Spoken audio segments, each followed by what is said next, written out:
Cette histoire m'a fait couler les larmes. C'est l'histoire d'un jeune homme qui vient d'avoir un accident. Transporté d'urgence à l'hôpital, on lui annonce, après les premiers soins, qu'une partie vitale de son corps a été gravement touchée et qu'il ne lui reste plus que 30 minutes à vivre.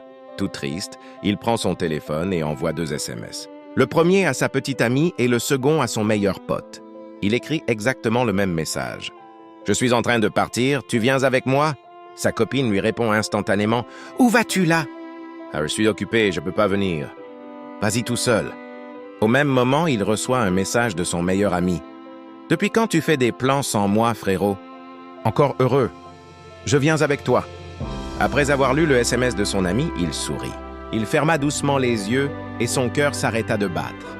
Sa petite amie apprit plus tard la tragédie, mais c'était déjà trop tard. Cette culpabilité l'accompagna toute sa vie à cause de cette dernière réponse qu'elle lui avait envoyée.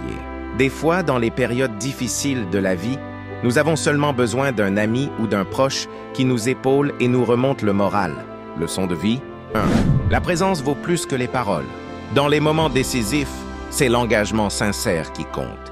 2. Les priorités se révèlent dans l'urgence. Une vie peut basculer sur une seule réponse. 3. La loyauté n'est pas un devoir, mais un choix du cœur. Un véritable ami se montre quand tout semble perdu. Le regret est un poids que l'on porte seul. Une parole hâtive peut laisser une blessure éternelle. Soyons le genre de personnes sur qui l'on peut compter, même quand c'est inattendu ou difficile. Tendons la main, écoutons sans juger et montrons-nous présents.